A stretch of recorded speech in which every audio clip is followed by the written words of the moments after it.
Et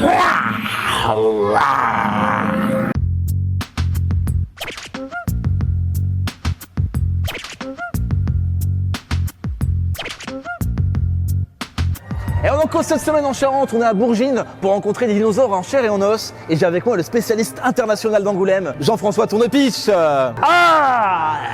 Je plaisantais, Jean-François est là en chair et en os. Qu'est-ce que ça te fait d'être autour de vrais dinosaures, toi qui en déterre depuis 2010 sur le site d'Anjac-Charente? Ah bah c'est l'émotion, d'habitude j'ai que des os. Je suis jaloux. Est-ce qu'on peut se balader et que tu nous dises un petit peu qu'est-ce qui est approchant scientifiquement ou qu'est-ce qui est un peu plus dans le fantasme? On peut aller voir par exemple le gros là. Qu'est-ce que tu peux nous dire sur les Triceratops, Jean-François?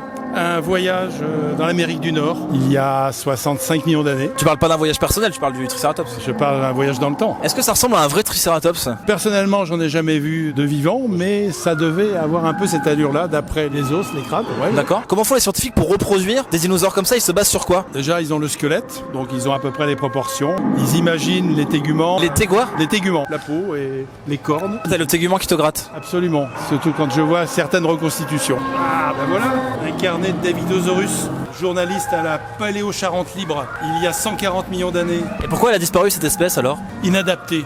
On est face à un sauropode, c'est le seul dino du Dino-Parc qui peut ressembler à ceux qu'on trouve à Anjac-Charente. C'est la même famille. Ça, c'est un résumé de dinosaures. Celui d'Anjac fait 35 à 40 mètres de long. Et on pourrait imaginer un jour un sauropode comme ceux d'Anjac-Charente de 40 mètres de long articulé qui irait dans les rues d'Angoulême pour écraser des gens? Ah ben j'en rêve. Que ça écrase des gens aussi. Peut-être que la Charente Libre le fera pour moi. Bah oui, on a tellement de moyens d'ailleurs. Est-ce que vous savez pourquoi les T-Rex sont si méchants? Si vous leur mettez un rouleau de PQ sur la main, ils peuvent pas les utiliser. Je m'attendais un peu plus long, vu la taille du dino quand même. Pas du tout.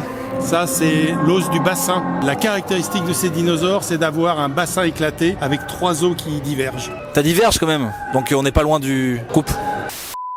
Et donc c'est pas crédible des œufs aussi gros, c'est ça? Pas frais les œufs, pas frais. Ils sont beaucoup plus petits. C'est-à-dire que le sauropode de 40 mètres, il faisait pas un œuf énorme du coup? Non, il fait un œuf de 20 à 30 cm, pas plus. Lui, il me rappelle une prof de primaire qui avait des grandes oreilles et qui s'énervait en faisant arrête David de dire des conneries comme ça!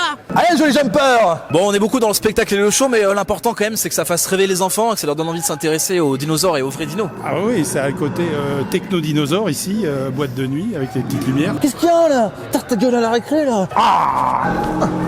Vas-y, mais.